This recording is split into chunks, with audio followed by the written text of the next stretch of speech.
بچاؤ اور اپنے ہاتھوں کو بچاؤ۔ تو حدیث کی روشنی میں اگر دیکھا جائے،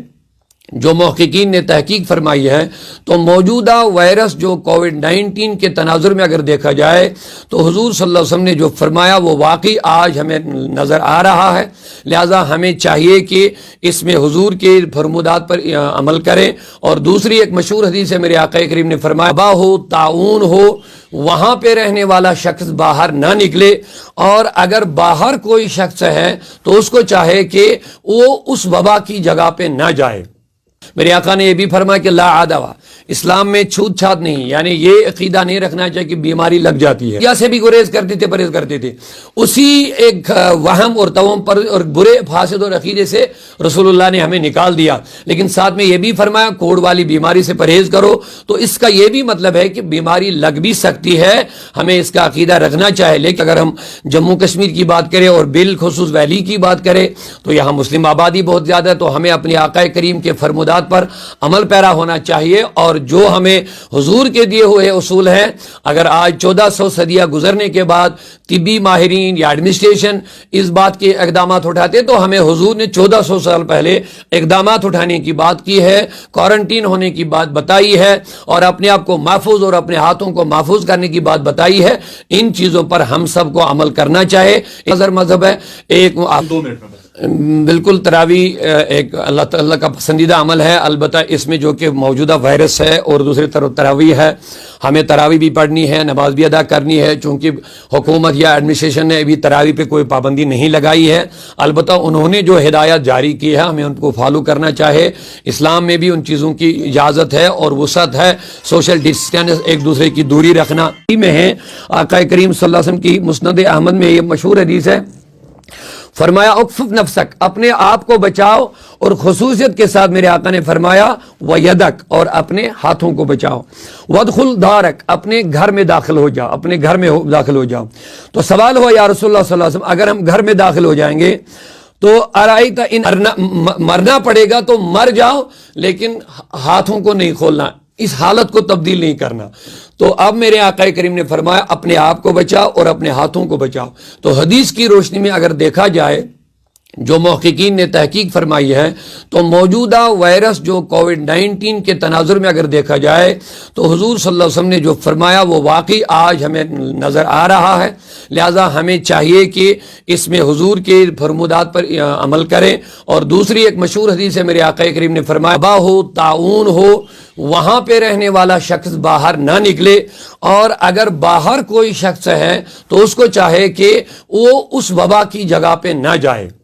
میرے آقا نے یہ بھی فرمایا کہ لا عدوہ، اسلام میں چھوت چھات نہیں، یعنی یہ عقیدہ نہیں رکھنا چاہیے کہ بیماری لگ جاتی ہے، یا سے بھی گریز کرتے تھے، پرہیز کرتے تھے۔ اسی ایک وہم اور توہم پر اور برے فاسد اور عقیدے سے رسول اللہ نے ہمیں نکال دیا، لیکن ساتھ میں یہ بھی فرمایا کوڑ والی بیماری سے پرہیز کرو۔ تو اس کا یہ بھی مطلب ہے کہ بیماری لگ بھی سکتی ہے، ہمیں اس کا عقیدہ رکھنا چاہے۔ لیکن اگر ہم جموں کشمیر کی بات کریں اور بالخصوص ویلی کی بات کریں تو یہاں مسلم آبادی بہت زیادہ ہے، تو ہمیں اپنے آقا کریم کے فرمودات پر عمل پیرا ہونا چاہیے، اور جو ہمیں حضور کے دیے ہوئے اصول ہیں، اگر آج 1400 صدیاں گزرنے کے بعد طبی ماہرین یا ایڈمنسٹریشن اس بات کے اقدامات اٹھاتے، تو ہمیں حضور نے 1400 سال پہلے اقدامات اٹھانے کی بات کی ہے، کوارنٹین ہونے کی بات بتائی ہے، اور اپنے آپ کو محفوظ اور اپنے ہاتھوں کو محفوظ کرنے کی بات بتائی ہے۔ ان چیزوں پر ہم سب کو عمل کرنا چاہے۔ نظر مذہب ہے ایک 2 منٹ میں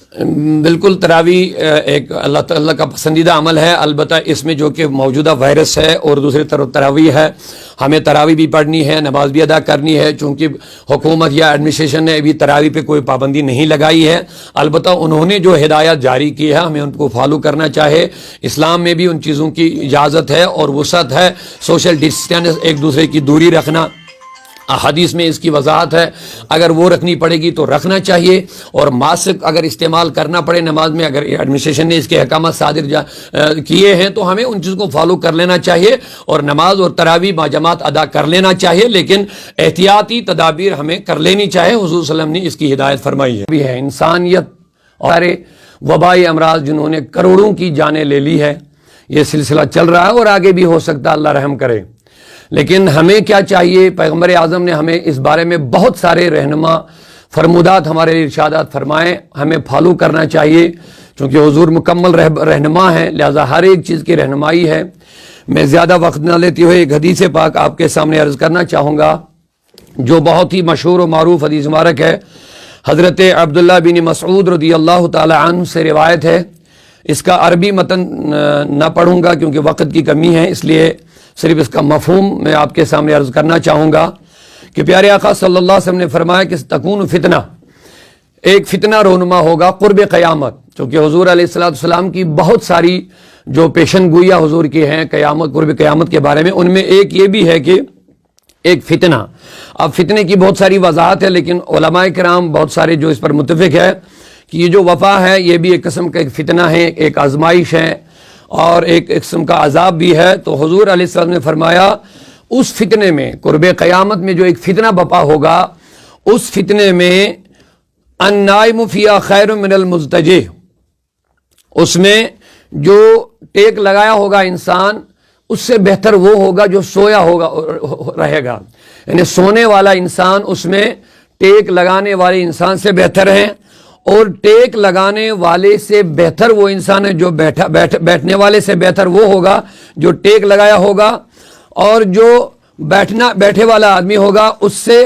وہ اس شخص سے بہتر ہوگا جو کھڑا ہوگا، یعنی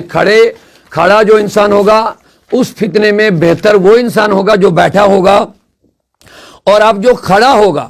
وہ اس انسان سے بہتر ہوگا خیر من الماشی، جو چلنے والا۔ آپ ترتیب دیکھیں پیارے آقا صلی اللہ علیہ وسلم نے کتنی بہترین ترتیب فرمائی اس فتنے میں، کیونکہ علماء کرام نے اس فتنے سے موجودہ وائرس جو کووڈ-19 وہی مراد لیا ہے۔ آج کل کی جو ہمارے محققین نے جو اس پر بہت لمبی بحث فرمائی ہے،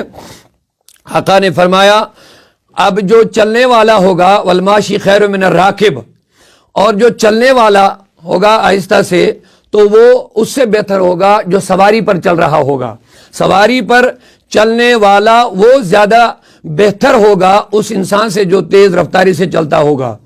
تو رسول اللہ صلی اللہ علیہ وسلم کی بارگاہ میں سوال کیا صحابہ کرام نے، یا رسول اللہ، قلت یا رسول اللہ ومتی ذلک، یہ معاملہ کب پیش ہوگا؟ یعنی جب اس قسم کا فتنہ رونما ہوگا تو اس فتنے میں جو سونے والا ہوگا وہ بہتر ہوگا ٹیک لگانے والے سے، ٹیک لگانے والا بہتر ہوگا بیٹھنے والے سے، بیٹھنے والا بہتر ہوگا کھڑا جو ہوگا اس سے بہتر ہوگا، اور کھڑا جو ہوگا وہ اس سے بہتر ہوگا چلنے والا ہوگا، جو چلنے والا ہوگا وہ اس سے بہتر ہوگا جو سواری پہ چل رہا ہوگا۔ تو اس کا یہ مطلب جو انسانی نقل و حرکت کے حساب سے پیارے آقا نے سب سے بہتر انسان اس کو قرار دیا جو لیٹا ہوگا، جو آرام میں ہوگا۔